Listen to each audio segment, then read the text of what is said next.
the passage of time, we have shared your joy at the birth of your children, and proudly we have watched them grow. We've taken care of your healthcare needs during the good times and the not so good. Your parents and grandparents have depended upon us. Together we have shared the struggles and the wonders of life. At Oktibbeha County Hospital, we are celebrating 30 years of being your lifelong choice in healthcare.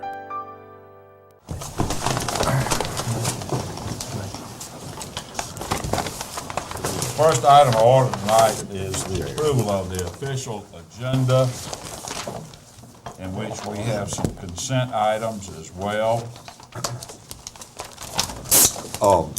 Mr. Mayor and Board, for your consideration, a couple of slight alterations on the agenda and some recommendations for consideration for consent items. On page 3,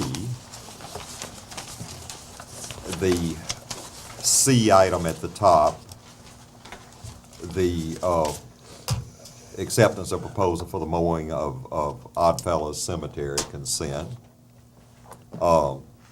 The G item, consent, except I'm told that Susan Madison lives in Ward 2 We would correct that. as opposed to Ward 1.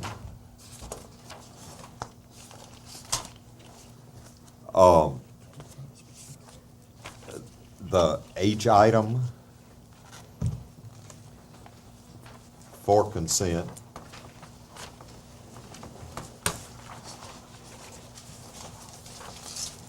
Take that off, please. okay, we've had a request to take that off. That is certainly fine. Roman numeral 11, departmental business, airport, all 3 items consent.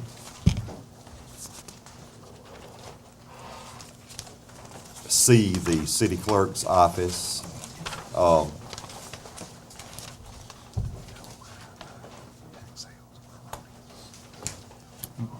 Item C, 3, excuse me. C, office of the city clerk, item 3.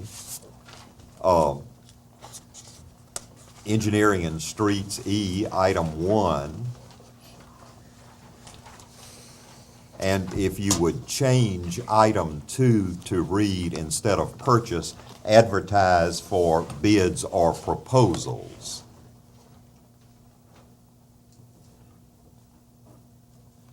Not purchase, but advertise for bids or proposals. F, fire department, all 5 items.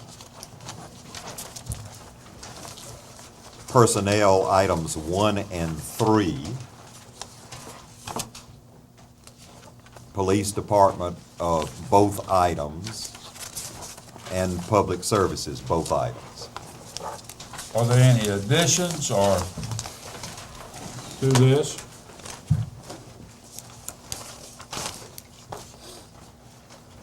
Do I hear a motion to approve the agenda with the consent items And the amendments. and the amendments to some of the items, such as the advertising for the mulcher? So moved. Second. Motion with a second. All those in favor say aye. Aye. All those opposed, nay. Our next item is approval of the minutes of the city for March the 11th and the special call meeting of March 31st. Move approval of the minutes of the special call meeting, March 11, 2008. Do we have a second? Second. All those, we have a motion and a second. All those in favor say aye. Aye. Tonight, Mr. Mayor, excuse me, and if we approve if it's your pleasure, approve the special call meeting minutes of March 31st, yeah, 2008. I thought you said both of them, but do we have a motion to approve the special call meetings? Do we have a second for that? Second. Motion with a second. All those in favor say aye. Aye. All those opposed, nay. This brings us down to comments by the mayor and the Board of Aldermen. We don't have our new interim president here tonight, but we do have our new president of the student body, I understand, is here tonight. Would you please stand, please? Be recognized. Thank you for coming tonight and appearing before the board here. Yes, sir, thank Would you. you have a sentence you'd like to say, or would you like me to move on? I'll say a quick few things, but I'm looking forward to working with all of you, increasing communication between the city and the students. And also, I want to introduce our directors of Community and Governmental Relations, who, if I'm not here during the Alderman meetings, they will be present in order to build that communication and also hopefully be able to give you all student input if needed. But we have Ben Lewis and Mr. Lee Thorne. So we're looking forward to the opportunity that we have this year, and thank you all so much for having us today. Thank you. Thank you for being here. The only thing that the mayor has to say, that Ms. Brule and I went to Jackson yesterday, and we sweated out for about 8 hours to try to get our Senate bill through, and it died in committee, and it was never brought out, and so our additional 1% tax did not pass. That's the bad news. The good news is that I hope the project will still be on board. Any Alderman have any comments at this time? Brings us down. Just one item, I'd just like to recognize Alderman P.C. McLaurin, who was recognized in the top 40, over 40 edition of the Starkville Daily News this weekend. Congratulations, P.C. Thank you so much.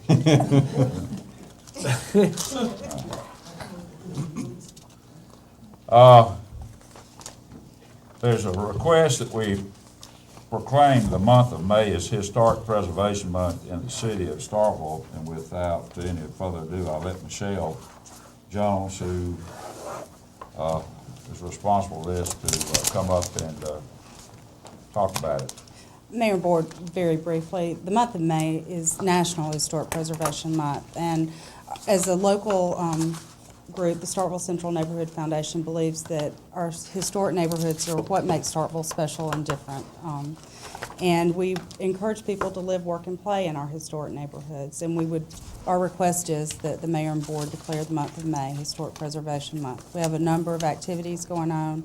We'll be erecting an Overstreet School Historic District marker.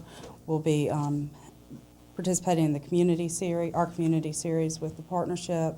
We're expanding the Greensboro Historic District to include some other streets adjacent to that historic neighborhood, and we'll be showing cars on the lawn of Armstrong Middle School on May 2nd at sunset. Excellent.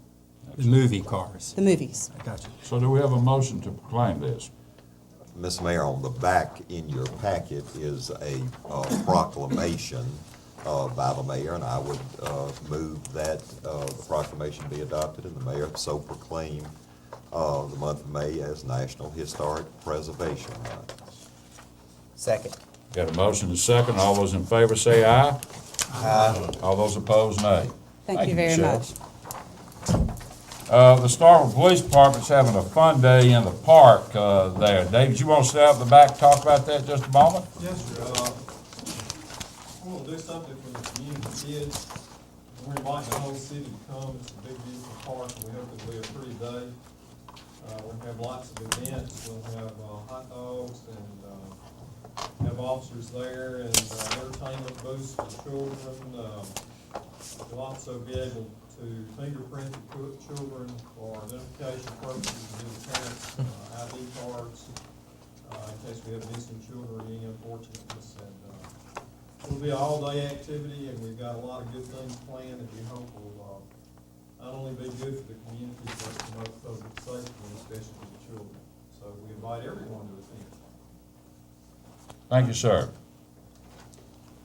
Mr. Mayor? Yes, ma'am. May I just comment to Yes. Chief Bentley that I'm excited about this, and I look forward to being there and participating. And I just want you to know that we appreciate this. We'll feed you too. I'll be there. This comes to our citizens' comments, where the floor is now open for you to make a no longer than 3-minute address to the board and the city. And if you come forward, please state your name and the ward that you live in.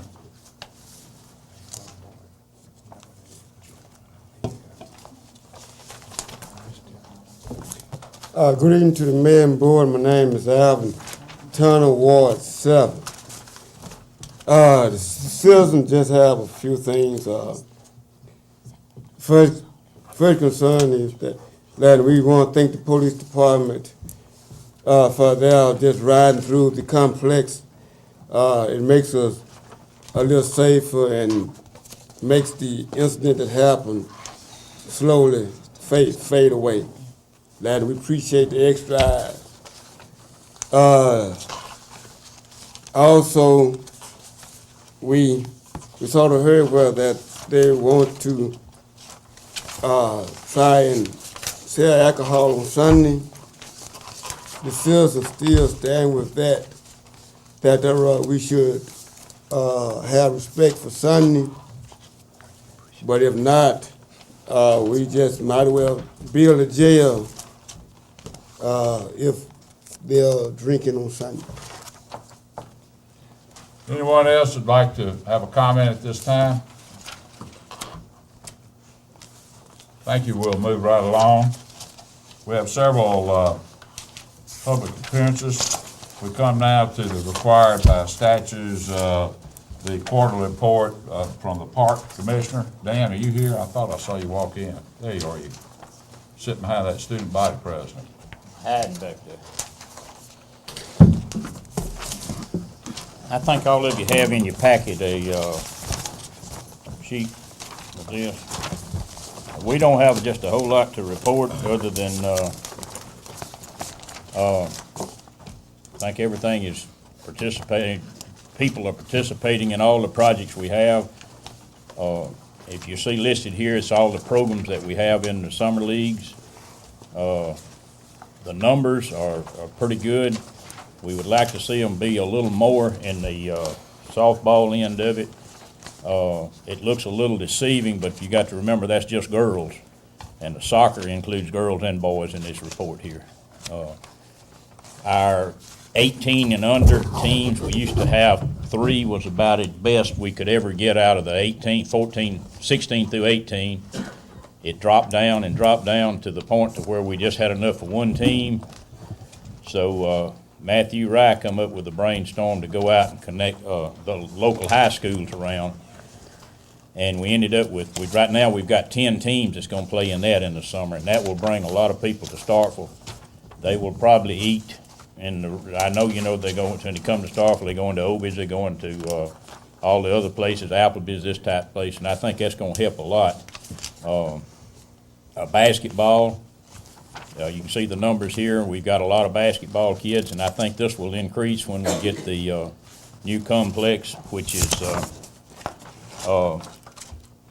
talked to the contractor today, and he's 40% of his time allocation used up on it, and he's 25 to 30% of his overall construction estimate. So he's scheduled to be completely through with it on a lock and key job on the 23rd of December.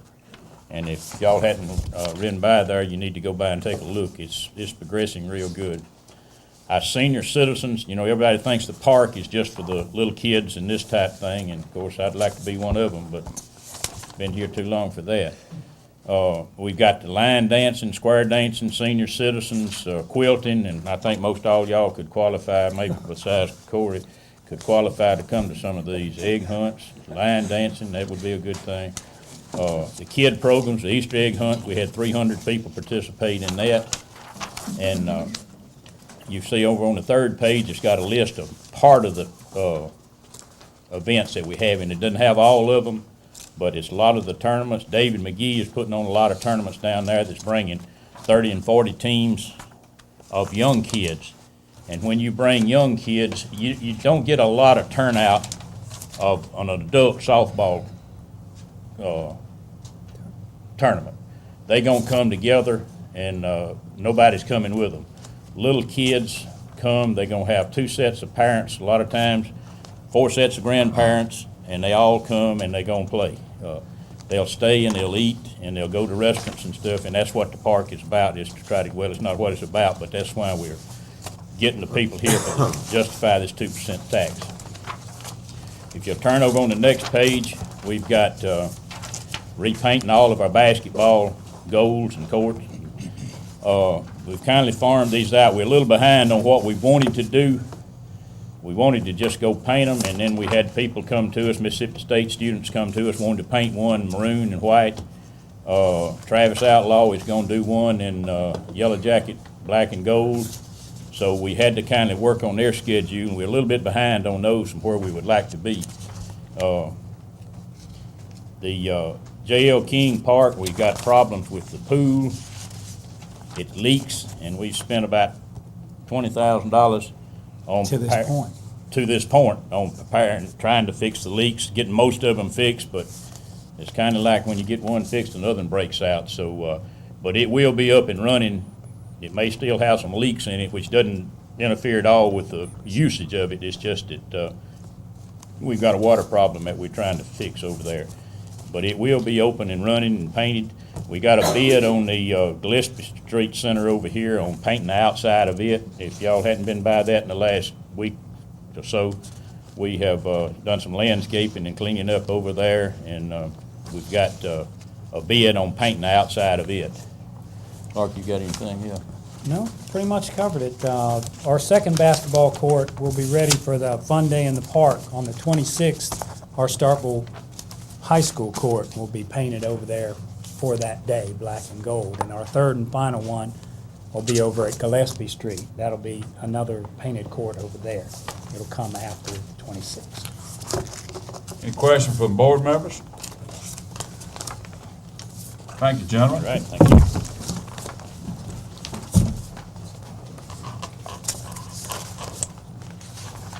Lois, you're up.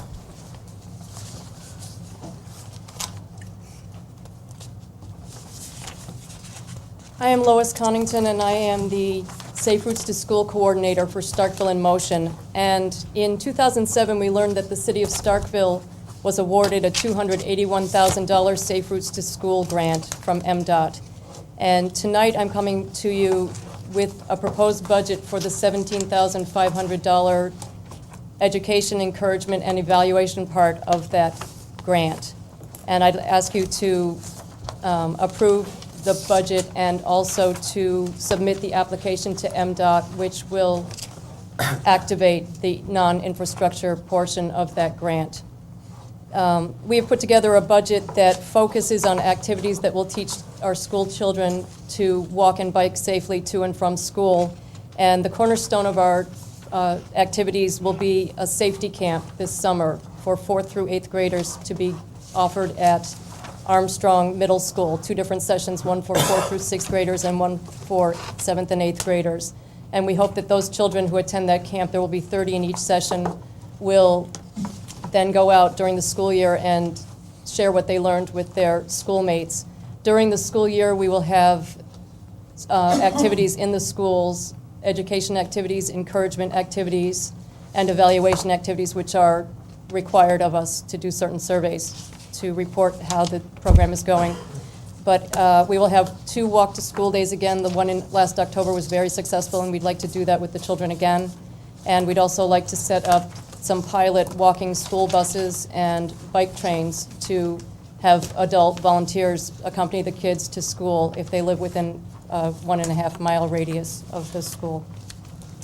So the budget that you have before you, I had to turn in last week, and just after I turned it in, I learned from Randy Boyd that there is a possibility that we can be covered under the city's liability insurance policy. The school district, you'll see in your packet also that there are 3 letters of support, one from the school district, one from Starkville in Motion, and one from MSU's Health Promotions Department. And the school district is in favor of holding the camps and the other activities, but they did ask that we have liability insurance. So I am hoping that you would authorize Starkville in Motion to carry out the grant activities, and thus we might be covered. We are hoping, and we are allowed to hire 3 independent contractors to carry out the work. There are 2 middle school teachers who are very eager to do the camp with the children, and there is a grad student from MSU's Health Promotions Department who will be coordinating the school year activities. So I asked that you approve the budget, and also if there is some way that you can make it so that your liability insurance covers us, that would be wonderful. We'll open it for questions. I know this item is listed under F under board Right, business. why don't you go ahead and bring it, Okay. bring it to surface now. I'd move that we designate Starkville in Motion and its agents, volunteers, and designees to act on behalf of the city to carry out and present programs in completion of and is authorized through the MDOT Mississippi Safe Routes to School grant, which was awarded to the city. The purpose of this grant is to promote bicycle and pedestrian education, encouragement, and evaluation programs. 2, that we approve the non-infrastructure, or also known as the education budget of this grant, and that we finally have the mayor submit the application to MDOT as required. And covering the insurance, Yes, sir. did you put that in there as well? It's already been sent down there. Has That it? language All has right. been approved by our insurance company. Do we have a second to the motion? Second. Motion is second. All those in favor say aye. Aye. All those opposed, nay. Thank you, Lois. Thank you. Do you have your group ready for this weekend? This brings us down to, item C has been removed, as you can see, to public hearings. This is the second public hearing in the effort to repeal the Animal Control Ordinance 2007-3 and its replacement with proposed Animal Control Ordinance. Basically, the change in a nutshell is for people who take their animals out for a walk or whatever, that they have to pick up the poop with a poop scooper and/or gloves and a bag. And we will expect our student population to participate as well as our citizens. Any questions about it? Citizen comments. I'm waiting on citizen comments. Do we have any citizen comments?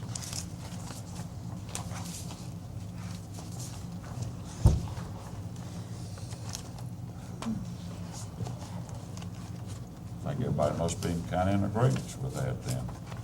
Any citizens who'd like to really stand up and comment on that? If there's no further comment, I close that particular public hearing. Close our second public hearing is that of the repeal and replacement of the Park Commission Ordinance 1983-1 with a proposed Park Commission ordinance to increase the membership of commissioners from 5 to 7 per the revisions by the state statute 21-37-33. And you've got before you, I think, that has been passed out, one ordinance that changes a little different from the original ordinance, in which it talks about the terms, in which if you look at the terms and also the makeup can be. The appointment, Mayor, Section 3. Yeah, Section 3, the appointments, if you look at that, it addresses one of the issues that's been made, that we don't always get specific people from specific wards to apply for boards, and so in order to say keep the board full, we would open it up for people from all over the community. But the preference, I would think, would be taken in those particular people who are without representation. The next item, I think, on there is the terms. Something you want to explain that? Yeah, if we went to a seven-member park commission, the terms would expand from 5 years to 7 years, and then obviously you'd have 2 new people who would have to be staggered in rotation. So what I had proposed in this change to the original language was that we extend the term of each of the current members of the commission by 3 years, and then on the 2 new appointments, appoint one to a 1-year term for reappointment in '09, and the other for a 2-year term for reappointment in 2010 if they so choose, and then everyone would be set up on 7-year staggered terms from that point and eligible for reappointment as well. So How many people have we recently appointed? Just one? that was to fill an unexpired term, Mayor. Well, basically what you're not sure you're not extending one term to make an 8-year out of one, or you had 3 years to a current 5-year term But they're all through the various phases of that. of serving their term? Right. I see. Plus, you're starting over again with with this ordinance repealing and replacing, technically, you'd be starting all over. And with the assumption that you would reappoint everybody that's currently on the commission, by adding the 3 years, that would put them in their proper place in the 7-year rotation, as you establish, because actually state law says you do one for 1 year, one for 2 years, one for 3 years, one for 4 years, one for 5 years, 6 and 7.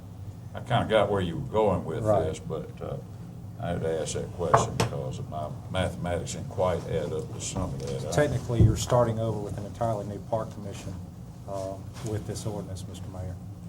Do we have any other discussion? Those are the two main changes, I believe. Is that not right, Summer? Those are the two changes that I suggested. Any comments from other board members? Comments from the public? This is a public hearing.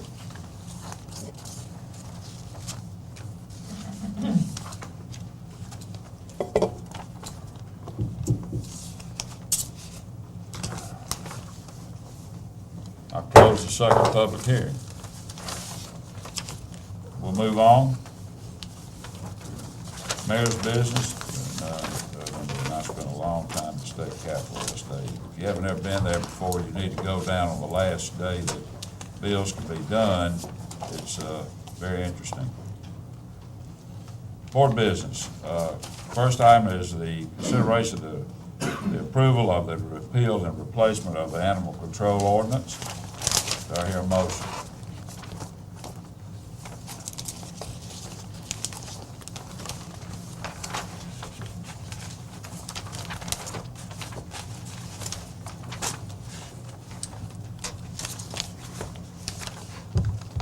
Mr. Mayor and Board, I would move the adoption of ordinance number 2008-3, an ordinance regulating the control of animals, the vaccination of animals, the impounding of animals, the possession of animals, the prescribed city exercise area, provisions and providing for violations and relative issues thereof, which has been reduced to writing and subject to 2 public hearings.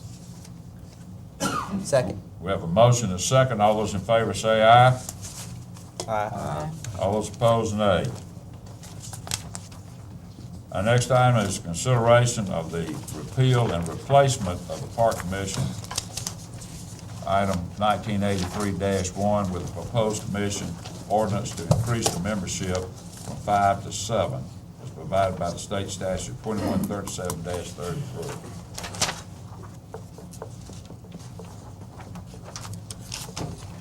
Do I hear a motion? Mr. Mayor, I'd make a motion to adopt ordinance number 2008-4, the version with my initials on the top page that you have in front of you, and the language that we just discussed in the public hearing. An ordinance providing for the creation and organization of a park commission, establishing the powers and duties thereof. Do we have a second? Second. Motion and a second. We will show by hands how we vote on this. Discussion, Mr. Mayor. Would you like to discuss something, Mr. Perkins? Thank you, Mr. Mayor, for the recognition. Yes, sir. Mr. Mayor, let me just say, first of all, I want to thank the sitting commissioners for doing a very good job on the Park Commission. Since I've been on this board since 1993, the commission has done a great job. Personally, I do not see any reason as to why any aspect of the commission should be altered. I do not see any reason why the size of the commission should be amended at this time. This is the commission that has exerted very diligent efforts to for the city to have a very outstanding park system, and of course we should be extremely proud of all of the volunteer work that these citizens have done. There has been a lot of talk that we need to increase the size of the commission to have representation from each ward. Even if that was the case, that does not necessarily mean that we're going to have a better commission. Sometimes I think, a 7-member board is too large, and certainly if I had the power myself or had the authority, I think we should be reduced to 5. Going to individual member from each ward is not going to be any guarantee that the commission will be any better. The language as it is now written on the draft that I saw at the table when I arrived about 5:15 does not mandate a member from each ward. It says that there should be a representative whenever possible. So the question is that, why is this change necessary? What is this board trying to accomplish? Or is this board trying to say that going from 5 to 7 is going to make the city better, make the Park City better? I have not seen the data or information that would suggest or serve as proof that going from 5 to 7 will make the city better. Hopefully, this vote here tonight is not to send a message to any sitting commissioner. The board spends a lot of time on these ordinances, meeting after meeting, and we have a lot of pressing needs in our city. And I hear this from the taxpayers every single day. When is my street going to get paid? The streets are crumbling at the seam. Mr. Perkins, we need money for streets. Mr. Perkins, what about the Justice Complex? We've heard all these issues over and over again, and here we are tonight want to interfere with a commission that is working well. And it obviously appears to me that the machine is in place, perhaps, to adopt the motion that is on the floor. We need to, in my opinion, start looking at matters that are more substantive in nature. Of course, Mr. Moreland has done a great job. I want to commend him personally. I think a 7-year term eventually, once the staggered terms roll off, is going to be very extensive. I think 5-year term, 5 members. If we look around the city, we have many people on the school board who have served many years on the school board. 5 members every February, appointment come up for 5 years, and various other commissions that have appointments that result in 5 years. And so, as I personally, individually see it, it's not about what ward the person lives in. It's about getting good, competent, qualified representation on the board. The overall interest is the best interest for the city of Starkville. And of course, and these are my personal comments and opinions. And so, hopefully, we can look past any apparent personal agendas, if there are any. Not to say that there are any, but we need to look out for the overall interest of the city. Mr. Moreland, Ms. Isaac, who's been the sitting commissioner for Ward 6 for many years before we converted to the new ward system. Mr. Wendell Gibson, the former colleague of mine from 93, 97, who sit on the far end here to my right, representing Ward 2.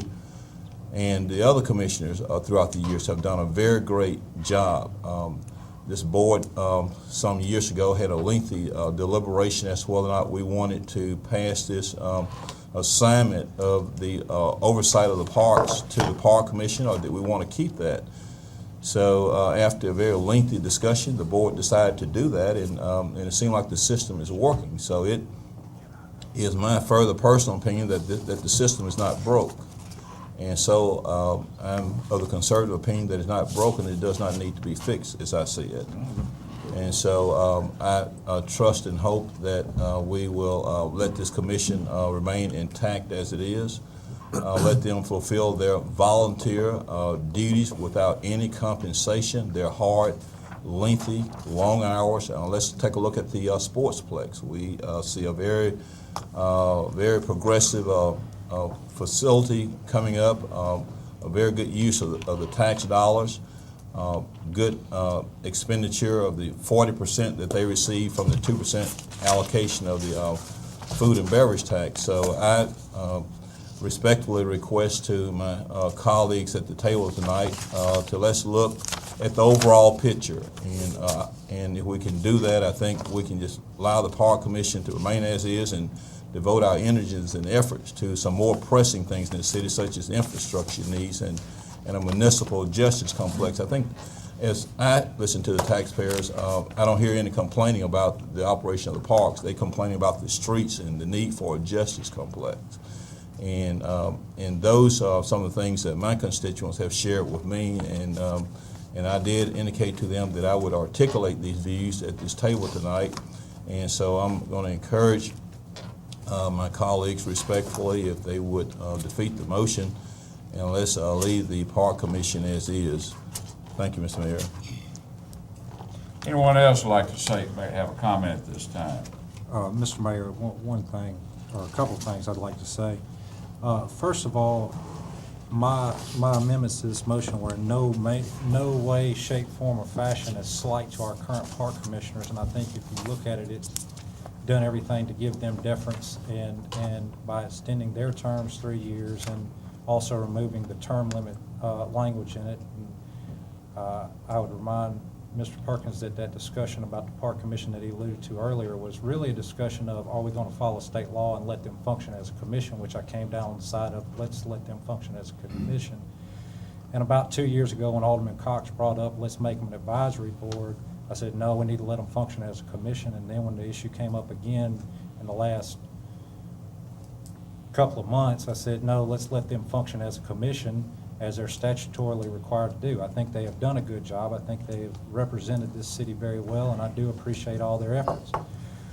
What my amendments to this proposed ordinance were was an effort to help facilitate a couple of my colleagues' wishes to have the potential and the opportunity to have someone from their ward represent their constituents on the Park Commission. And I'm in no way, shape, form, or fashion saying that the 5 members of the Park Commission don't represent the whole city right now, because I think they do a good job throughout all of the parks that we have in our city and do the best that they can with the budgets they have. However, we have had 2 colleagues that made a request. I looked at that request and said, all right, this is what I could live with to help facilitate those requests. I don't think that they're unreasonable. I think that it is a good way to put this issue to bed and move on to those issues that you discuss as far as streets and drainage, because I'm sure we all hear that same thing. And maybe, like I say, we can move on and get past the Park Commission, although I see that we'll probably discuss them in a little bit when we get to the city clerk's office again. But maybe we can put that issue to bed tonight as well. So with that, I yield the floor, Mr. Mayor. Other discussions? Who else would like to? Mr. Mayor, Yes, ma'am. since I am one of the aldermen that requested representation on the Park Commission, I too must say I have no problem, and I hope the 5 commissioners are listening to me. I have no problem with the work that you have done and that the work you are doing. Anytime I had a problem, I came to you, and you worked with me on the problem with the parks in Ward 7.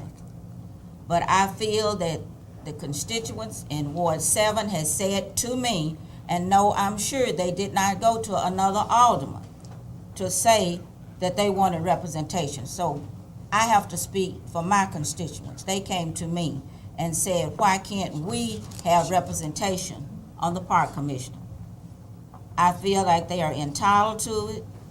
I don't see where adding 2 more to the 5 volunteers, that it's going to mess up things, change things, create a problem. And to my colleague, I am so glad that you don't have the authority, that we would have 5 aldermen instead of 7, because I'm sure I wouldn't be at this table. But I do have a voice in how I represent Ward 7. So with that said, I will be voting to have representation on the Park Commission, and it has nothing to do with the 5 that is now sitting. Thank you. Mr. Corey? it's kind of hard to follow up with Jeanette when she gets on a roll, but I just want to say that Dorothy, Dan, I appreciate some of the improvements that I've seen to the Gillespie Street Center. And I mentioned before being unhappy with it, and I have already noticed changes, and I see more on the way in the presentation y'all gave.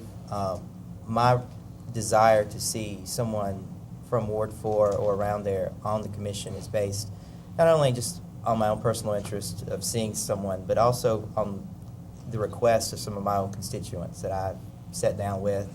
I've gone to their houses, I've talked to them about it. And they're good, hardworking people, and they want to be involved. So I think they will strengthen y'all as a commission. Anyone else? Mr. Mayor, just a couple of things. I certainly have no objection at all to expanding the size of the commission by 2 members.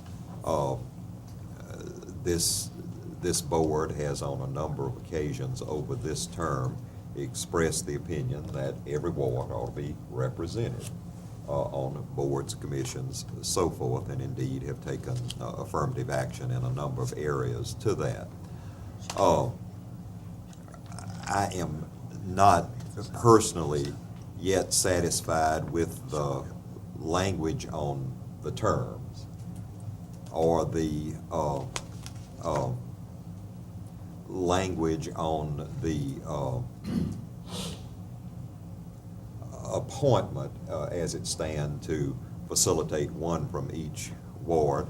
I do support the increase to 7.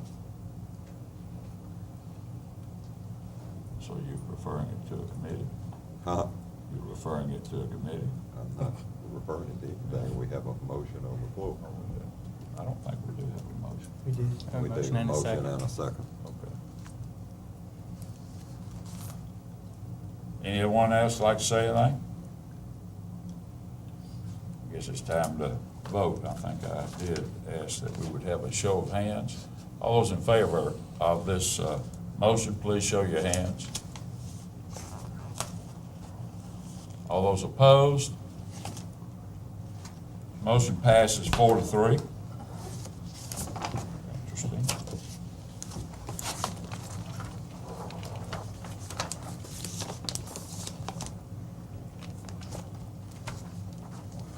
Next item is consent, I believe. And we're ready for the report from the Technology Committee. Richard? Thanks, Mayor. We had 3 items that we took under advisement at the meeting. The first one was an update on 311, which, as you're aware, is a non-emergency, easy-to-remember number that we had previously made a motion and passed to work with the county on. Right now, the holdup on it is we're waiting on AT&T on their end. They've got to do some things on their end to actually set it up. And so as soon as they let us know and are ready, we'll come back with an update on that. The second was a request from Al. He was interested in possibly adding an additional personnel member to work with him on IT-related issues because of increased workload through a lot of the new servers, computer systems, and the fact that the police vehicles will hopefully be being retrofitted with computers within the next few months. That's going to increase his workload considerably. So in talking to him about it, one of the suggestions that was made was to kind of hold off on further discussion until around August when we get close to budget season for the next fiscal year so that we can look at if we decide as a board to proceed with hiring an additional personnel to integrate that into our next year's fiscal budget. And then the third item was actually a presentation from Siemens. They were interested in doing what's called a facility study for the city, and they've done this for a number of school systems and other cities. I left some information in your boxes and hope you take the opportunity to kind of read over it. What they basically do is look at the existing facility we have, such as the building, as far as our electrical usage, heating and cooling. They also look at citywide aspects such as our metering, water metering, electric metering, and the efficiency of those. And then they'll come back to the board with proposals on how to make it both more energy efficient and then the process save the city money. It's very similar to the telecom audit we had that saved the city quite a bit of money in its phone system by finding things out there that we could have been saving money on. So what I'd like to bring before the board is actually just a preliminary stage of authorizing them to just do a utility analysis where they'll look at our various utilities, and then after they've had an opportunity to look at it at no cost to us, they'll come back to us with a request for qualifications or an RFQ at a future board meeting. So right now, all I'm asking is to basically grant authorization to Siemens to do sort of a preliminary analysis on our utility systems. Richard, I'd like to ask a question. Back when I was on the school board, that was many years ago, they did the same presentation in which the school bought into it, and I might never follow through to see what kind of monies they've saved the school over these years, but it was based on a ratio that they got to keep a certain percentage of what they would save you.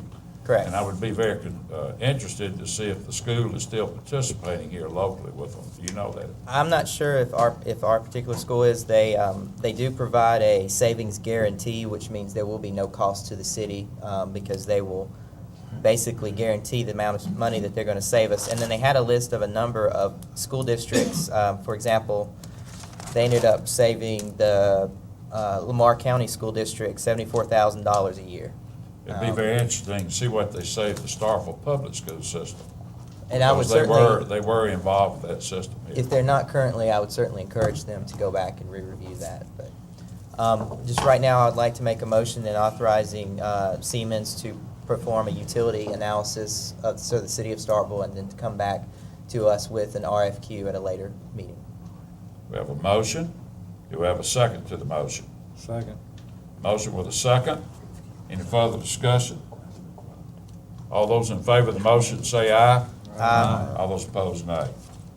Richard, anything else? That's it. Matt, you have a budget committee report? Just briefly, we had our first work session that was concerning long-range planning. Frequently, when we work on budgets, we get into the very small details, but this is the big picture details. And we had our first department present, which was Doug Devlin in the Water and Sewer Department, which was an outstanding presentation that highlighted proactive management, as well as some real strong long-range planning that had already happened. And so we heard a lot of good things. And I'll just give you the six highlighted points there. First, that fire main protection will be available in all areas of the city by the end of our term. That was one of the pledges as it related to the annexed areas that I know we're all very proud of. Two, that water and sewer will be ready in all the areas that are identified for development, especially around the bypass, also in that same time frame. Water capacity is an issue that we hear a lot about in the news. Places out of water really is a limit to growth and development. But in Starkville, we have a plus 10-year capacity estimate that puts us in very good shape, and in the same way on our sewer capacity. And that's not this, what Doug was sharing with us, that was not the case just 7-8 years ago. So there's significant investments that the community made to improve our capacity there. Doug did highlight some stormwater issues that impact our older infrastructure as it relates to sewer, but we're identifying those areas and we'll be improving them as part of our annual maintenance and annual budgets. His other main issue that he highlighted for us was the salary equity issues for his technicians and managers. If you're going to have a top operating system, we need to be able to retain those employees. And finally, shared with us the financial condition of the sewer and water enterprise is very sound, and even with the cost increases that we hear about and we all face, there's no rate increase forecast at this time, and that's a long-range forecast that he was able to do for us. So hopefully we'll be able to continue to schedule work sessions for the board to focus in on these long-range planning issues. Thank you. This brings us now to consideration of employing John Young on as a needed basis for consultation with Edward Kemp in the plotting and detailing of the Oddfellow Cemetery of Martin Luther King. And I think the proposed rate is $35 an hour for that. And that was asked to be held out. Roy, do you have a reason for holding that out? You talking to me? Weren't you the one that asked for it to be held out? I didn't seek recognition for this. Just asking you. We can just get some more details on this.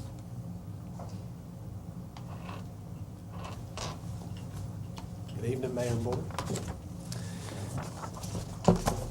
I was tasked with trying to figure out exactly where we are on the Oddfellows Cemetery as it relates to our existing maps, who owns what, and I'm in the process of compiling that information. Apparently, the two people who know most about it are Mr. Webb and Mr. Young. So I would propose that I would consult with both of them to try to get an up-to-date map of the cemetery, who owns what, who is buried where, that we can go forward with. If there, you know, in the case of burial needs, that they know exactly where it goes. Because from what I understand in the past, there's been some issues of people thinking that they own certain portions, and they get out there, and actually that's not the property that they own for their burial area. So that's about, I'm learning more about it, but that's about all that I know right now. I'll raise the issue. Has Mr. Webb been involved with Oddfellows on Martin Luther King, Ms. Sproul? I thought that was basically John was the chief person. Mr. Webb has been involved in the sense that we were working on the fence in the exterior. Right, I realize that. Mr. Young was the one who has been most involved with the probing for Right. placement in the interment phase. Are there any other questions pertaining to that? Do we have any estimates of either cost or number of hours that we're expecting at this point? This is something the board took over as part of our term, and very important to us, the cemetery itself. Right. But just trying to get a sense of what we might expect from that consultation relationship. Right, I understand that it's pretty open-ended the way it's written right now, and I would like to get it resolved as quickly as possible. I don't know how much effort it's going to take until I understand exactly how much information we currently have. And I'm just not to that point of where I've compiled everything that we have. Mr. Mayor. I'd be happy to report back, I'm sorry, on an estimate. Yes, Mr. Perk. Since it's been brought up, let me just make one comment, just a general comment. I'm gonna go ahead and support the motion, but I'm not excited about continuously bringing back employees who have left the city. I mean, our number of employees on the payroll is large enough, and we're getting at these board meetings, we're steady adding to the size of bureaucracy. And so once these employees leave, we need to be able to be in a position to get these tasks done without bringing these employees back. So if you really feel that there's a need, Mr. Kemp, we'll do that, of course. And I'm going to start taking a consistent position that we make sure that we get an accounting of the dollars we spend. Money is so tight, I can't get streets paid. So if you would just give us a report about your use of this contract labor at $35 an hour and how long you're going to need that, I would appreciate just a personal request. You can let me know through the mayor or Lynn or whomever. But I think we need to try to get keep our payroll down. I mean, we're having to pay too much money, as I said, bringing people back to help existing people to get the job done. And no disrespect to you, I know you're coming in with a lot of energy. We appreciate your being here. Just more from a physical point of view, I'm looking at it, nothing to do with your job. But if we can just make sure we keep the cost down to the city at a very minimum, and the way I understand this motion here, just for platting and detailing of the Oddfellows Cemetery, and hopefully the staff will understand that the thrust of this motion. That's all I understand it to be, for no other purpose. So hopefully we can keep the cost of operating the city down at a very minimum. Just want to make some housekeeping comments, Mr. Mayor. I'd be happy to report back. Do we have any other comments? Do we have a motion? Of course, we might want to take this under advisement. Did you want to ask a question? If you're looking at this like a puzzle, what percentage do you think you know for sure what is? To be honest with you, I've compiled, I looked at the maps this afternoon, and the maps are so old that they're actually on linen rag. If that gives you any indication of how old they are. I'll have to talk with Mr. Webb to see if there are any more updated maps. But to be honest with you, I can't really answer that question right now. By the end of the week, I should have a better indication. And Mr. Mayor, like we pray for rain, let's just pray nobody dies, and then we won't have to call Right, you. I agree with you. I think Mr. Young could probably teach you a few things about the cemetery over there, which for a young man coming on board, would be very grateful for his knowledge. He has quite a bit of knowledge of that area. So, do we have a motion that we hire Mr. Young to say, educate Mr. Kemp?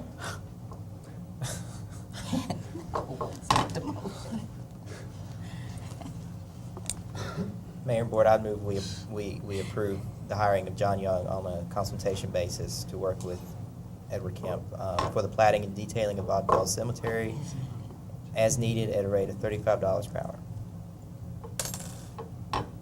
We have a second of that? Second. Mr. Mayor, again, I don't support the motion, but it's still open-ended, hire for $35 an hour. I mean, any number of hours you want to put in there, but how many hours, I mean, we need to have some type of cap. We always come back and amend it, not to exceed. They're just so open-ended. Well, why don't we Or start? do you need time to investigate the thing to try to get some sort of idea about Right. how much time might be needed? Right, that would probably be best if I could give maybe a ballpark figure at the next meeting. I'd be willing to retract my motion then until the next meeting if we wish to table it. Mayor, if I may, the reason this came up in the first, bless you. The reason this came up in the first place is that we had someone die last week, and we were without the ability to get Mr. Young on board. So that was the reason that we felt it needed to come forward, and I understand the problem with Mr. Kemp, having an open-ended, and I understand your concern, Vice Mayor. But absent Mr. Young helping us, we are pretty much at a loss with going around the cemetery and determining where we need to be burying people, because that's exactly how much lack of detail we have. So, And this has been an ongoing education experience ever since we took the issue up, I believe, Ms. Rule. Yes. Has it not? And we've made some great progress in regard to this, but I don't believe that we're quite through, are we? oh, no, sir, absolutely, we're not. The gradiometer process was there, we put some things in place, but the details still remain to be worked out. So, if we can at least get him so we can call him if something were to happen between now and the next board meeting.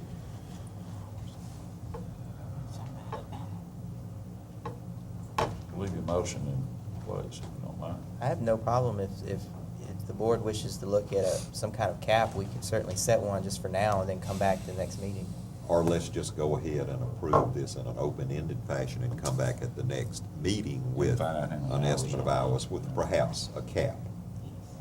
Second on this. Let's let the motion stand. Has it not been seconded? Richard made it himself. Did you second? I believe. didn't, I apologize, I did not hear that. So let's, any further discussion? Is it clear? We'll leave it open-ended and come back to the next meeting, just find out what kind of time frame Sure. that it takes for this to go ahead and get the immediate problem resolved. All those in favor of the motion say aye. Aye. All those opposed, nay. Thank you. The passage of time. We have shared your joy at the birth of your children, and proudly we have watched them grow. We've taken care of your health care needs during the good times and the not so good. Your parents and grandparents have depended upon us. Together we have shared the struggles and the wonders of life. At Oktibbeha County Hospital, we are celebrating 30 years of being your lifelong choice in health care. Cemetery that could be sold, but I'm not gonna speak for them. I know that I could not go up there, and I go to the cemetery frequently, but I could not go there and say, okay, well, family X can buy this spot and can bury somebody here, because there's a lot of grave sites without markers. And until all of that is put in place,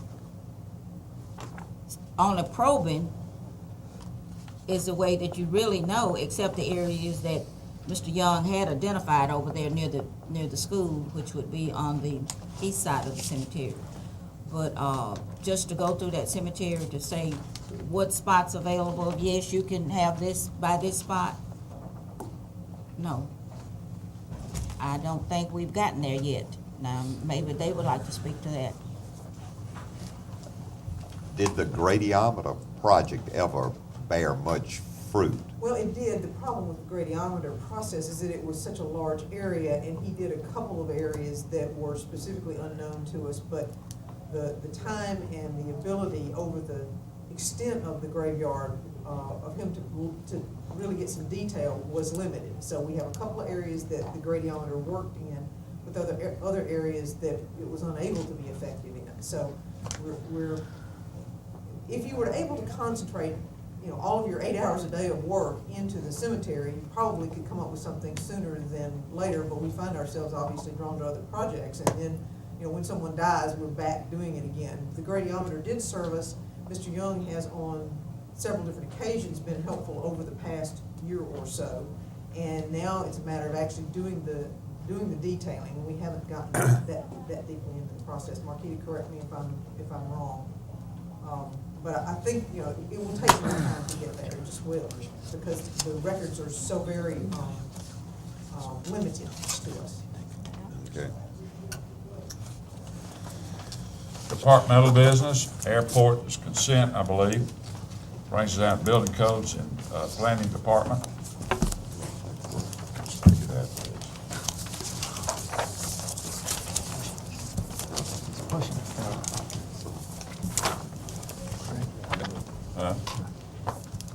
Go ahead, Ben.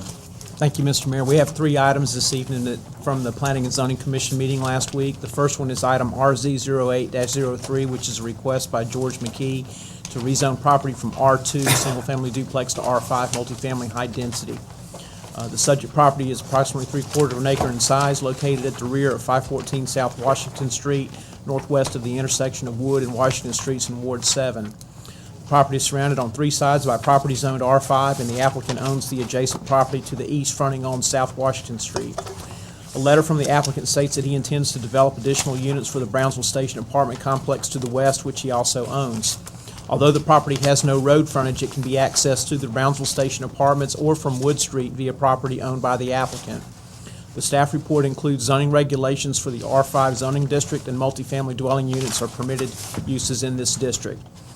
Planning staff recommended approval of the rezoning request based on changing conditions in the area, and the Planning and Zoning Commission unanimously recommended approval of the request, and there were no public comments made at the public hearing. Comments from the Alderman? I've got a question. Yes, sir. Yes.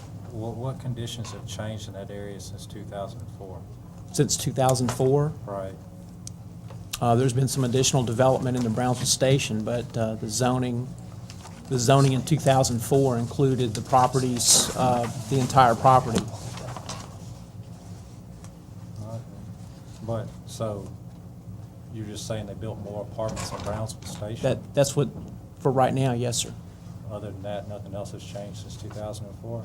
Not since 2004, but if we go back, the properties around it were rezoned in 1990s, in 1980, you have to look at the report, in the early 80s, and then... This property that we're talking about today came up in 2004 and was denied for rezoning? Yes, sir. Because the character hadn't changed? So I'm Let trying me to- clarify one thing. I don't mean to interrupt, but this may Please. help your analysis. When the property came up in 2004, it included the property fronting that. The big house is designated R2. He was trying to get the whole thing rezoned. Okay. He's come back now and he's only asking for, for the property behind the house. So has he legally subdivided the property, or is it 2 separate parcels? It's 2 or- separate parcels. And so, But he tried to get this parcel rezoned in 2004. He tried to board get the said- whole thing rezoned. Right, One- but this was part of it. He tried to get. Correct. And so since 2004, other than just more apartments being built behind it, which were already under construction in 2004, nothing else has changed? Except for the area, except for the fact is the area he's trying to get rezoned is different than it was in 2004. Right, but I'm talking about the character of the neighborhood, not necessarily the proposal. Well, the character of the neighborhood, you're talking about 2 different areas. Because you see, he didn't separate them out. The R2 in the front, the big White House on Washington Street, when you encompass, now you're encompassing 2 separate streets in 2 separate areas. Okay. And so, what I've been told is that was the reluctance back then because he tried to tie both of them together. Because the feeling was that the White House in the front is a separate, distinct area than the one in the back, or the area that's 0.75 that he's trying to rezone today. we're taking his word on that separation and rezoning and all that? No, I'm not taking his word on anything. But that's what it I'm says. saying what was talked about by the Planning and Zoning Commission relative to that, and also Ben's research on this issue, because we asked that question in the Planning and Zoning Commission meeting, and Ben was able to supply, and some of the members also knew the answer to the question. Okay. Other questions? Do I hear a motion?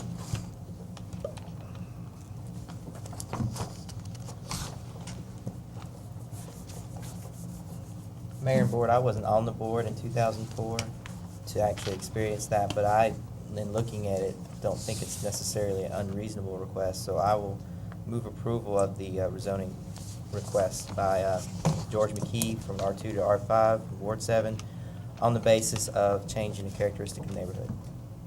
Do we have a second? Second. Motion with a second. Any further discussion? Mr. Mayor, I believe that the burden of proof is on the applicant, and I don't think that you can prove a change in condition in the neighborhood when you look at Washington Street. And Washington Street, which is the address of this property, has remained residential. The properties on whichever direction, on the north of it, across the street from it. And I don't think that the applicant has proven a change in condition, and I would fear that a city's action would actually encourage a change in the neighborhood if we were to grant that approval.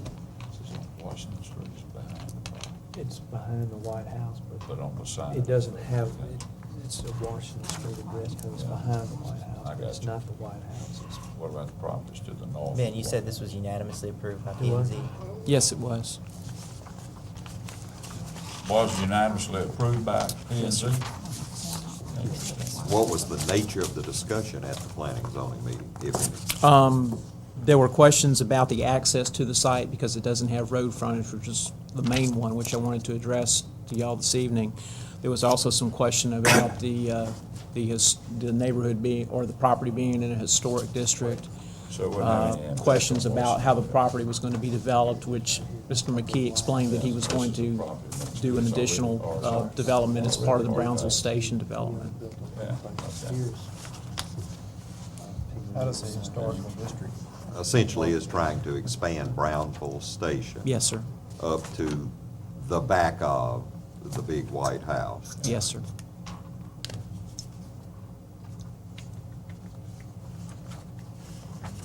And I believe it's R5 on two sides of it. Three Is that right? sides. Three sides. Three sides. The property's vacant. There's not any, most of your, Yeah, I see that. the historic, All the way around. This is also. the historic regulations would apply to any structure, but as of right now, we don't have an historic preservation ordinance, even though it's an historic district, but the property is vacant.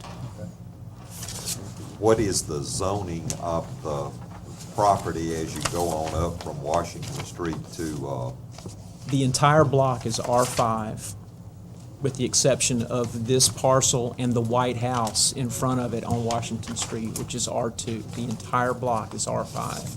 Of course, when you jump the street, it goes to R2. And let's say you had 100% to vote for it in, on the planning zone. Yes, sir. Actually, all of the items were unanimous decisions. That's interesting. Okay. And no opposition from any citizen. the property on the south side of Gillespie Street? How is its zoned? It's R5. R5 as well. Like I said, everything on the block, even though they're single-family uses, the zonings are all R5, with the exception of the subject property and the White House on Washington Street. All right. Motion and a second. We have a motion and a second. We'll now vote. All those in favor of the motion, please raise your hand. All those opposed? I can't believe this. Some of you that are opposed to it saying we ought to follow the P and Z's. Go to the next item. I believe that's Mr. McKee's allegation there, man. The next item is RZ 08-04, which is a request by Herman Ashford to rezone property from R1 Single Family to C2 General Business. The subject property is approximately 11.46 acres in size and located on the western side of the Highway 25 bypass, approximately 1.3 miles south of Highway 12 in Ward 2. The property is almost completely surrounded on three sides by C2 zoning, with R1 zoning to the west and southwest. The applicant is requesting a C2 zoning to develop the site as Phase 2 of a resort hotel. Phase 1 of the proposed hotel is included on tonight's agenda. The staff report includes the zoning regulations for the C2 zoning district, and hotels are permitted uses in this district. Planning staff has recommended approval based on changing conditions in the area. Planning and Zoning Commission unanimously recommended approval of the request, and there were no public comments made at the public hearing. Any discussion? This looks very similar to our previous case. Except he's out in the woods. Except for the fact that you had Highway 25 come through and legitimately change the character of the neighborhood.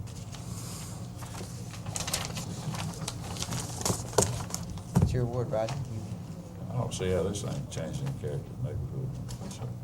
The construction of a 4-lane limited access highways is not going to change the character of a neighborhood? Just ask. No, I'm not talking about that one. I'm talking about the previous one. Well, we're talking about this now, and I'll be glad to make a motion to approve the zoning change from R1 to C2 on the western side of Highway 25 bypass on the basis of changing conditions in the neighborhood.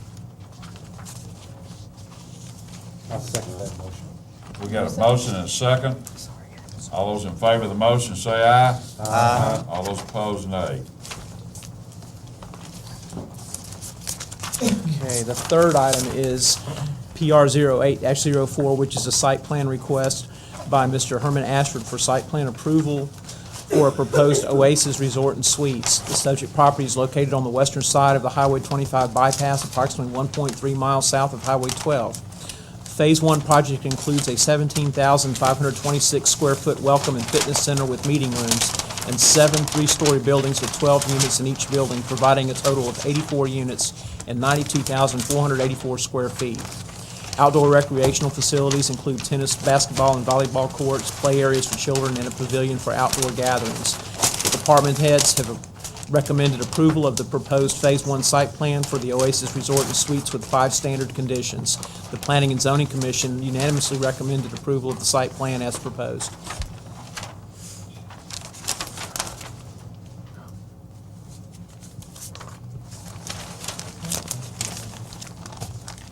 Were there any recommendations on the department heads that signed off on it? No, just the standard recommendations that we make for site plans. Okay. Mayor, Board, I'd be willing to move approval of the site plan for, let me get this right here, Oasis Resort and Suites, on the basis of the 5 recommendations provided. Second. Did you second that, Ms. Hill? I did. Okay. We have a motion with a second. All those in favor of the motion say aye. Aye. All those opposed, nay. Thank you, Mayor. Thank you, Ben. Let's take the office of city clerk real quick. Okay. We can get this resolved. Good evening, Mayor and Board. My first item is going to be the claims docket as of April 10. And if you will look on page 17, were some park claims, but you'll see that they are also on the Park Commission's claims. So we'll exclude that page. I just have to put it in there for page number order. Page 17? Page 17. Mm-hmm. And also I had a question on the Greenville cardiac physical exams for the police department. And I did research that, and it was back in '04, and maybe, one of the senior members of the board can clarify as to whether that was an annual exam or maybe the chief can tell us, because that's what it's an annual exam that the police go through, and it's been since '04, since 2004. That's the chief.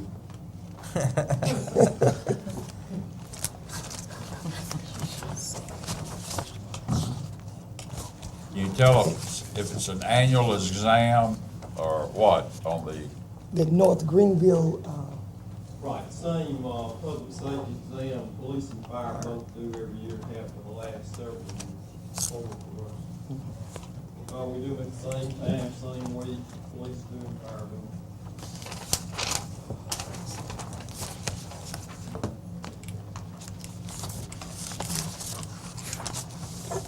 are there any questions? Well, I'm recommending that the board then approve the claims docket. We have a recommendation to approve the claims docket. Do I hear a motion? With the exclusion of page 17. Exactly. Yeah. Move that we approve the claims docket as printed with the deletion of page 17. Second.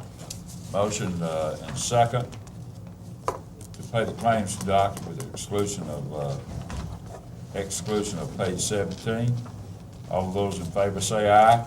Aye. All those opposed, nay. Nay. Okay.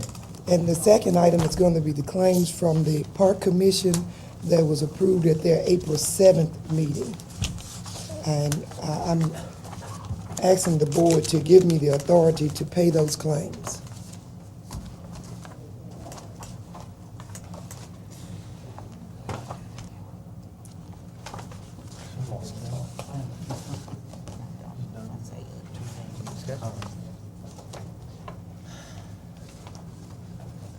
Ms. Outlaw, I think you've already got the authority via board action previous to do that. You've been provided with appropriate documentation that the Parks Commission has duly approved their claims, and you've been authorized by this board and previous boards to cut those checks.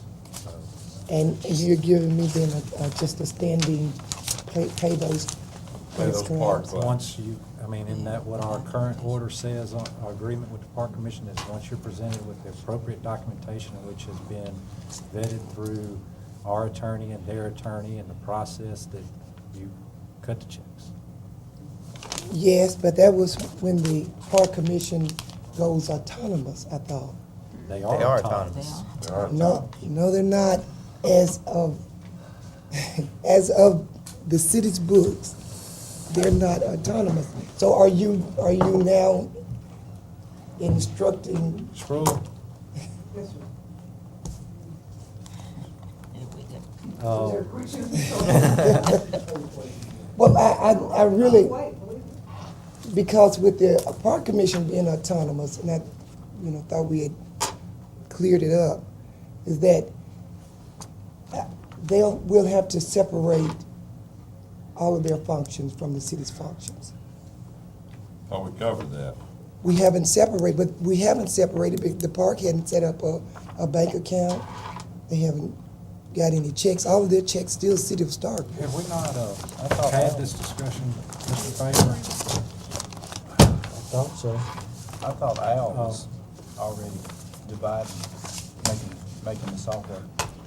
Well, no, and maybe that's where I'm unclear. Because I'm looking for direction from the board to say, make them autonomous, because what it takes for me to make them autonomous is we will have to get a separate tax ID number. And we will have to get a separate PERS account. We will have to get separate insurance for the parks. I mean, there's a number of things in order to separate them. They're included with the city's budget, so we'll have to make that budget amendment to move them out. I'm trying to do what the board instructs me to do, but stay legal at the same time. And I just need some direction on it.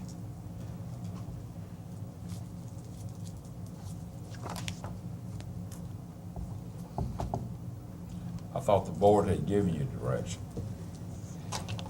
So are we saying for me to, those things that I enumerated, do the very, go out and have those things accomplished?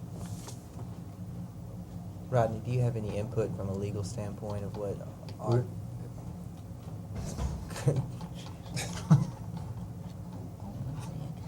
Nothing that I haven't already said before. I don't have anything to add. The board's order from 2003 speaks for itself. We went down there, we had a meeting with the park commission. This is all supposed to have been done. What we said was, until that time, Marquita's supposed to just make sure that they have approved the claims, which they have. I read it in the paper myself, that they approved it the other day. I mean, I don't understand what the I'm saying, question- until what time is what I'm... What do you mean, what time? Well, you said until that time. Until what time? It's supposed to have been, we're supposed to have had different checking accounts, all that stuff's supposed to Okay, be set up. and I think that's what I'm looking for the board to, tell me that. Now, do I set the checking accounts up, or do the park commission set the checking accounts up? The order, which is completely legal, that the board did in 2003, said, basically lent the services of the city clerk's office to the Parks Commission to save them money. Because the city, the board at that time determined that it would be better used for city resources for the city clerk's office to go and do these bookkeeping services for the Park Commission rather than have the Park Commission go hire an outside person to do that. That's the purpose of the board order that's been in place in 2003. That's the same one that we talked about the last time this came up. That's the same one we talked about when you and I went down to talk to the Park Commission. So I don't understand the difference. They've approved the claims docket. I read it in the paper myself, so I don't understand. Maybe I'm not understanding your question, but I thought all these questions had been answered before. Well, and that's why I say maybe I'm unclear on that. The state law tells me that I can't pay money from the city's coffers without this board's approval. The park commission can't approve it for me. That's why I'm asking this board each time to approve me paying those claims. Now, if the park commission had a separate bank account with their separate ID and they were just separate from the city, that would be one thing. But they're not. But I keep going back to the board order of 2003 that's been in place that says if they provide you the appropriate documentation, which Ms. Isaac's sitting right here, I mean, you can ask her, but I believe they have because they approved the claims docket. The board order states that if the appropriate documentation is provided to you, you to go ahead and pay the claims. We're working toward separating it. That was supposed to have been done. I'm surprised it's already not. But to answer your until then, until they have their own checking account, you're supposed to be operating under the 2003 board order. But the board order directly, and Alderman McLaurin, correct me if I'm wrong. Let me stop you now. Are those funds still in the general fund? Yes. Why have they not been taken out? Because I'll need a separate, that's what I'm saying, that's what I've been saying. You don't even need a separate account. Take them out of that fund, set up a fee clearing account or something. It doesn't have to be on a separate bank. I mean, you got to get it off there on paper. It should have never been put in there on paper in the first place under state law. If you want to talk about state law, well, it's separate and outside of the general fund. It should have never been in there. I mean, it's been there. And that's what I'm asking. And then when this comes up, we say fix it. Why is it still there? Well, we've been talking about this for 2 months. Well, and that's what I'm trying to do. That's what I'm trying to get clear on, is to see, I mean, are we now to make them completely autonomous? Here's what's supposed to happen. Their monies are supposed to be outside of our general fund. You're supposed to function in an accounting role and provide them with those accounting services and cutting checks for them on their funds. Yes. Am I speaking Portuguese? Do you understand what I'm saying? I hear the words that are coming out of All your right, mouth. good. But Well, she just said are she you understood. hearing the words coming out of mine?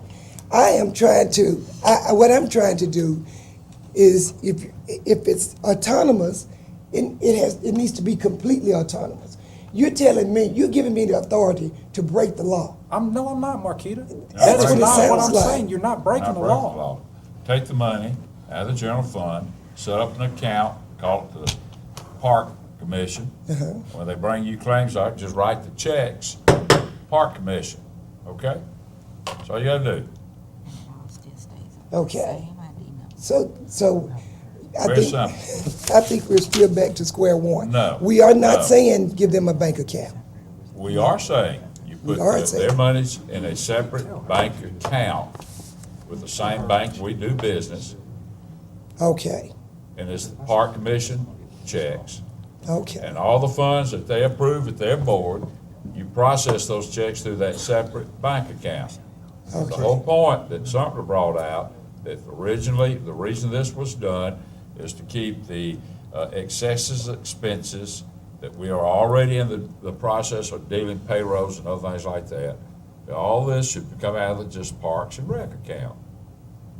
And Separate account. And you remember when we were at the meeting, and it was reported in the newspaper, because I read it, that what I said then was, it was up to the Park Commission, Miss Isaac and all them, Miss Isaac was there, to determine who's gonna sign the checks, because the mayor is not gonna be signing the checks.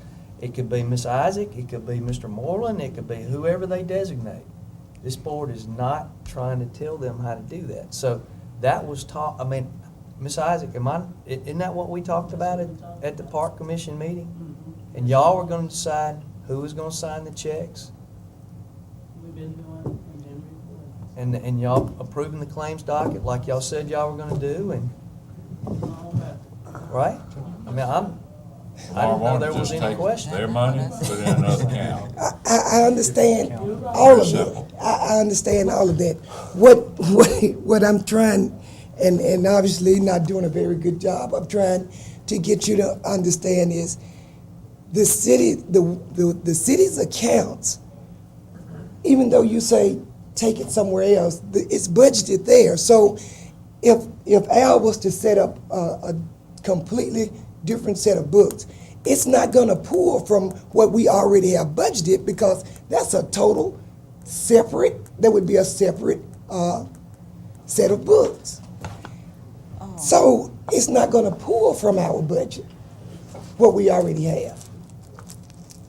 You will pull out the funds that belong to Park and Rec, and it will go into a separate account, but it's all gonna come under the umbrella of the city, so you do not have to go with a new tax ID number, and correct me now, Mr. Counsel, if I get wrong here.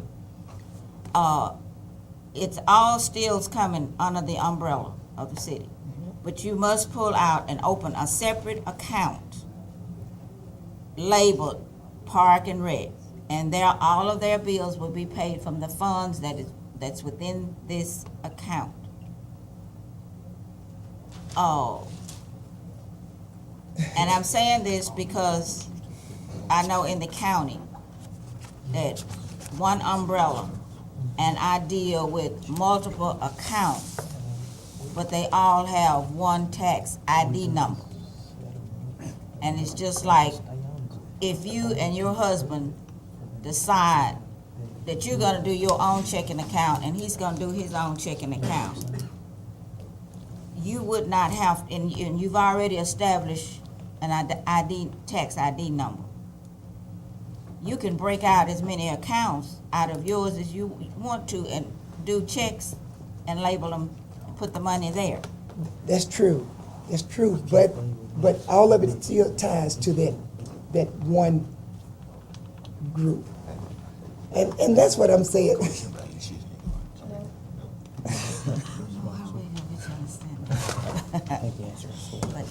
Mr. Mayor. Marquita, are you trying to say you are not going to proceed with our request? No, what I'm trying to say is you're you're asking me to pay funds that's under the city's coffers without your approval. That's why we're keeping it separate. It's their money. I mean, that's designated to We the. have approved it. We said when you get the proper documentation coming from them, you already have the board's approval. Okay, to it pay didn't- their claim. That's true. And then when I run a claims docket, all of that is gonna be included, and that's what you don't want. That's right. So I'm doing, when I do that, and I run a claims docket, all of that is gonna be included on the claims docket. That's what you're not wanting from me. Marquita, that's more of a software issue though, right? Did you say you can't pull it out because of the software you're using or something? Well, to do, as Ms. Self is saying, I can't there's no way I can separate it. Now, if we set up a different set of books, then that's gonna take doing everything twice. Mr. Mayor. I believe Mr. Cox has to Yes, be sir. recognized. I was just going to say, obviously, Ms. Outlaw has brought out some concerns that she has with the previous board order, and even in my mind, when I think I understand it, it turns into mud. It's as clear as mud at this point for me, and it seems appropriate that we provide an actual process flow chart of the appropriate steps, and we identify any system constraints that we have currently, identify any legal questions that Ms. Outlaw or Mr. Favor or anyone else has, and that we just get this resolved once and for all. And I think you're hearing from us as we think we've done that already, and now we're hearing from you that you think there's still some gaps in what we're asking for that you can't actually provide for whatever reason. And that seems to me that just talking around the table, I don't think we're going to be able to give any clearer direction or answer some of these questions that we have, or even identify all the different limitations that we have. So I'd like to see whether Mr. Favor, Ms. Sproul, or Mr. Camp, or someone help you identify and have this thing all mapped out, and let's do this professional. Let's understand it. Well, I believe what she's saying is that she doesn't have the program to run two separate accounts. And it still all commingles back into the general funds account. Is that not And correct? that's what I'm And the saying. program's not set up, and bottom line is, Ms. Outlaw is suggesting that she doesn't have the help to run two separate accounts. I believe is what it boils down to. Is that not right, Ms. Outlaw? That's exactly right. And that you don't have enough time as it is to, say, separate these things out manually without a program that would set this up to do that. Is that correct? That's correct. And where is Al in regarding to helping you to break this thing apart? Al is saying that he can put up a separate set of books, but then that's gonna require us running everything twice, Based on your current program. based on what we have now. So does this, the bottom line, this seems to be a software problem, is that correct? And personnel problem? And personnel issues, yes. Marquita, I'm certainly willing to work with you and trying to resolve the software thing so we can just get this fixed and move on. We've listened to about how many companies now in sitting down and interviewing, having them come in? Oh, well, we had 4 or 5? pretty much narrowed it down, but yes, we've listened to a lot of software vendors. Perhaps then the tech committee ought to look at that at our next meeting and try to expedite that effort. Okay. But until then, I don't guess Parks and Recs will be paid then. Mr. Mayor. Yes, Mr. Let me just briefly say, it is my opinion that we spend too much time talking about this issue tonight. We've spent a lot of time. Now, however,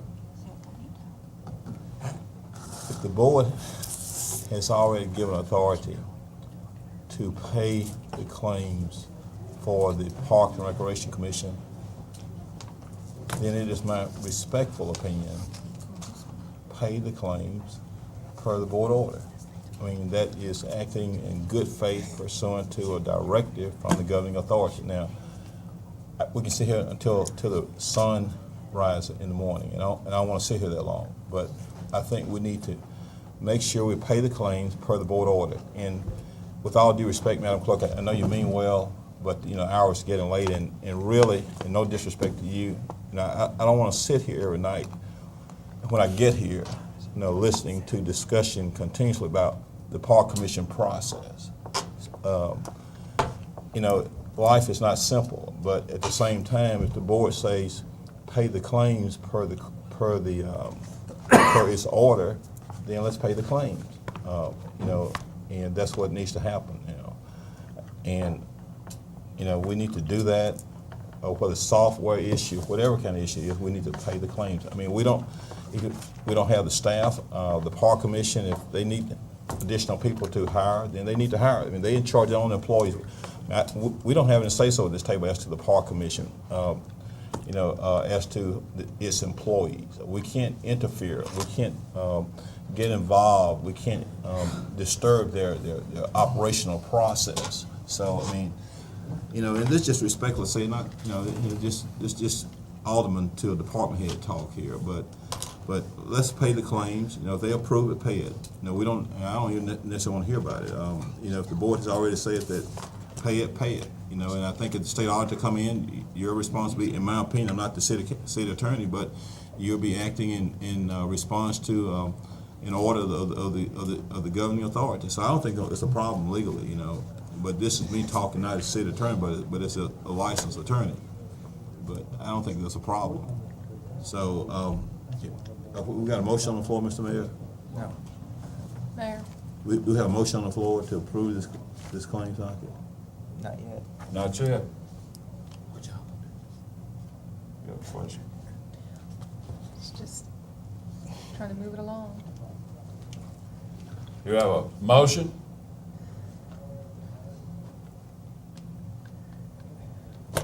The board has spoken. The board spoke 2 months ago. Mayor, And they're tired, what I read tonight is they're tired of this being brought up every time after they've given a direction that this be paid. Obviously, there's a board order standing, and I think the real question, Marquita, is are you going to follow it? Alderman Corey, it's just not that cut and dry. It is to me. And it may be, but listen, just hear me out. The law says that if this board does not authorize me to pay this, spread upon its minutes, that means every time we get ready to pay it, then I'm the one, not you, it's me that is breaking the law. That's where my concern is. Well, I understand Now- that, but I have one question to ask you. If this thing is separated over here, Then your it's office, not gonna be city. It's not gonna be city. It's gonna be commission. well, that's what we tell you, set up a separate account, which is a commission bank account, and then That's- pay your checks out of it. That's correct. And Attorney Favor and Attorney McAlpin were supposed to get together and come up with, whatever. But until then, I need this board's authority to pay these claims each time they come up. Otherwise, I'm breaking the law. Well, they're obviously not gonna be paid tonight.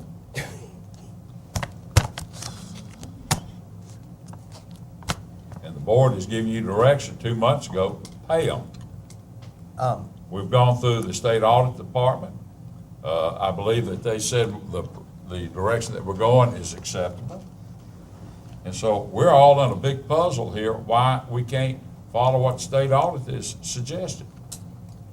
Mayor, my understanding is because there is this existing board order that because they have submitted their claims docket to you, you have authority to pay them. But if it takes a motion, which I think is repetitive at this point since you already have authority based on that previous order, it takes a motion from me and this board to get you to do it, I'm willing to make it. But I don't think that this has got to be resolved. I don't think this is acceptable. So did you just make I that would move motion then? approval of the claims from the Park Commission for their meeting April 7, 2008. And do we have someone willing to second that? I don't think anybody tonight's in the mood to second it, Marquis. I guess we can just not pay our bills. It's your motion, Alderman Corr, to authorize the city clerk to pay the claims that was approved by the Park Commission at their meeting of April 7th, 2008? She's the one that would have to cut the checks, so. I just wanted, that was the motion, second. We have a motion and a second. Like I said, I think this is repetitive because we have an existing order, but if that's what it takes to get you through this tonight, then Well, so be it. And I guess what I'm saying is, because the state law does tell me that I can't do it until this board gives me the authority to do it. That means every time. It didn't say, give me the authority at the beginning of the year or at the beginning of the term. You know, it said it has to be spread upon its minutes each time. We know that. We've heard that. We have a motion on the floor. All those in favor of the motion, please raise your hand. All those opposed? Mayor? I'll vote with the motion. Yea or nay, Mayor? Yea.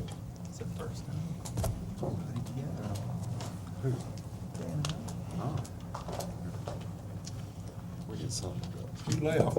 He wasn't here. We'll take a short recess. Well, when you have us, here, I got one that hasn't been opened right now. We'll move on. Brings us to the electric department head and authorization for a meter reading contract. I thought we just did one. Actually, it's an amendment to the meter reading contract. They're requesting, the contractor is requesting a 3-cent increase in each meter that he's reading, and I feel like this is reasonable. We're looking at 22,312 meters that are read each month, and currently we're paying 62 cents for electric, 72 cents for water. So that would raise it to 65 and 75. They've been with us now since approximately 2000 and do a superb job. And it's just like everything else. The overhead expenses are going at it. But Ed, didn't they just bid on this? The contract was March 24th of 2006. But they bid on it? They did bid on it, yes, sir. And if they're doing such a great job, is this for meter reading of electric and water? That's correct, yes, sir. How come they let Weebeck slip for about 18 years? That was, Anyway, Ed, anyway, I don't think it was 18 years, was it? Ed, how many other people bid? And do they also go on They were other the only people's bidders? properties to chop down bushes so they can go on, read the meters of the properties next to it? Yes, sir.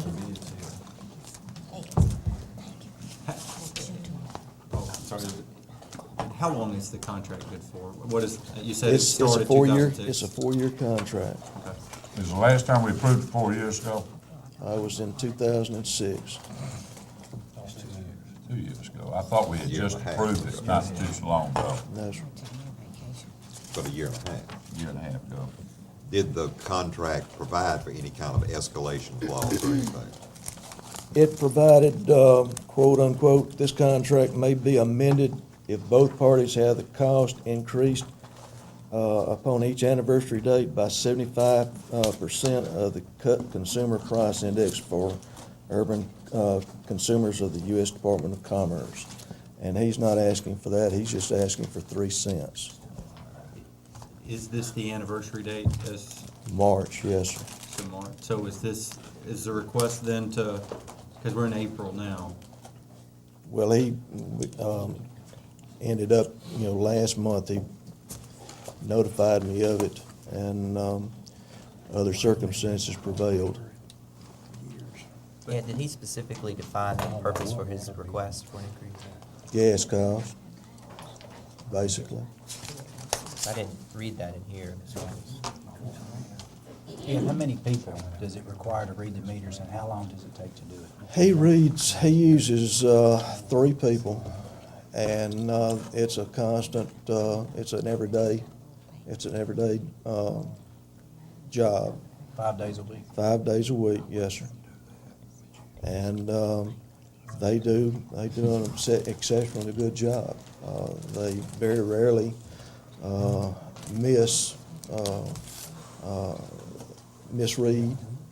They do try to find and help find meters that have been, water meters that have been, for some reason or another, have been lost, covered up.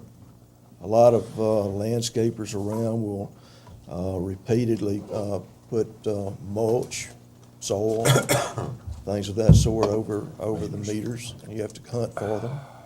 A lot of meters, such as the one down at Walmart, is in a pit, and we keep having to have it repaired and replaced, and heavy trucks go through it, smash it. It's just an ongoing thing. It's lots easier to read the electric meters than it is the water meters.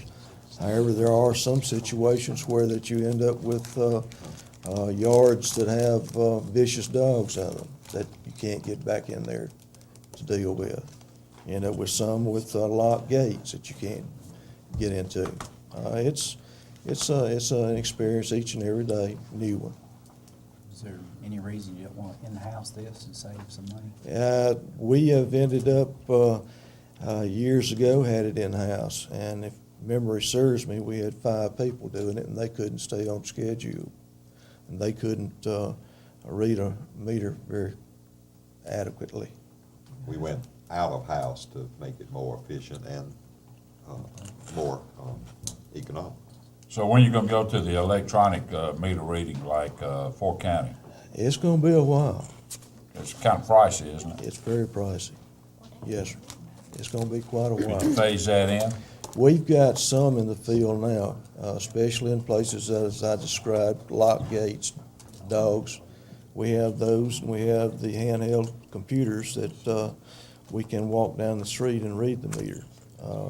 We've got approximately 1,200 of those in the field. We've got approximately 50 or 60 water meters in the field. That way as well? Yes. Okay. Do we have a motion that we accept this increase in the contract?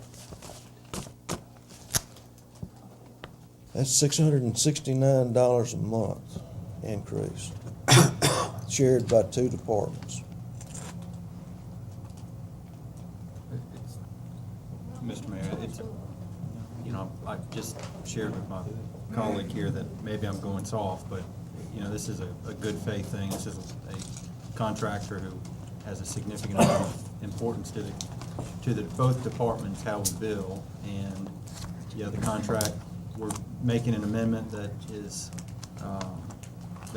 allowed by the contract, but at the same time, I'm sure we could find enough reasons not to do it, but in good faith, I think we should. And I move that we accept the increase as proposed. Do we have a second? Second.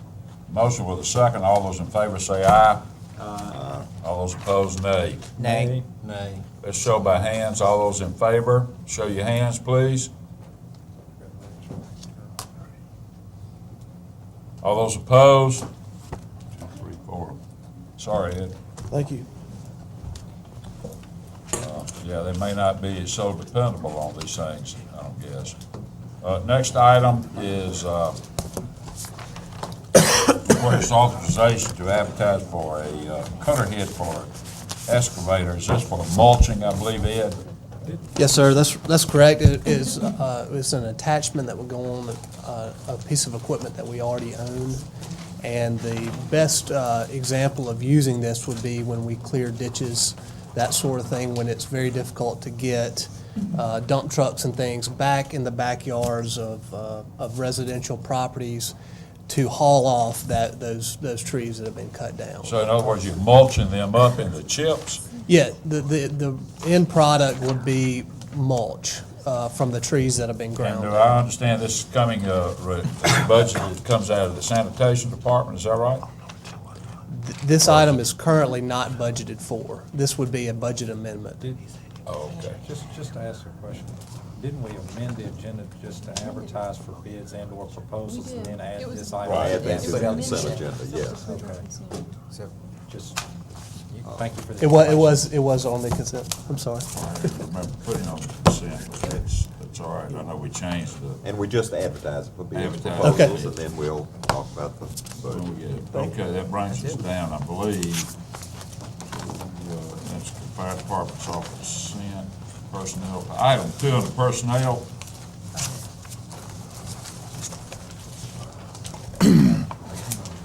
Good evening.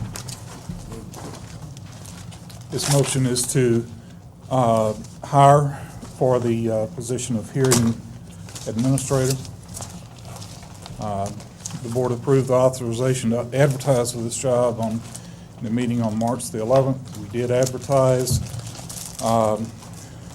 The position will report to the building department. We have gone through the interview process and come forward with a recommendation to hire an individual by the name of William Green for the position.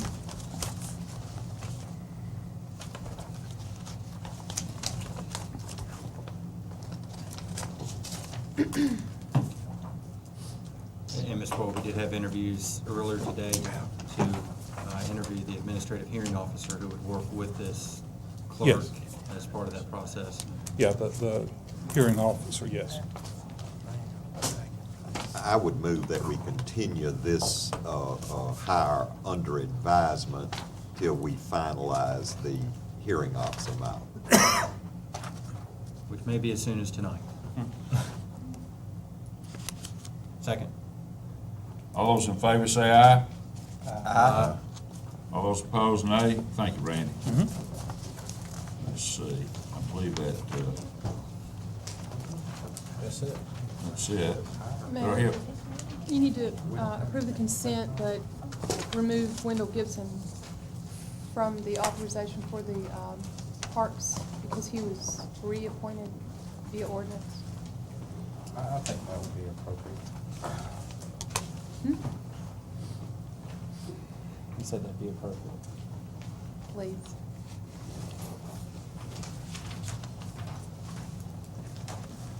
Okay, all those, do I hear a motion that we approve the consent items? so move. Second. All those in favor of the motion, please say aye. Aye. All those opposed, nay. What was that other item you were saying about Wendell Gibson?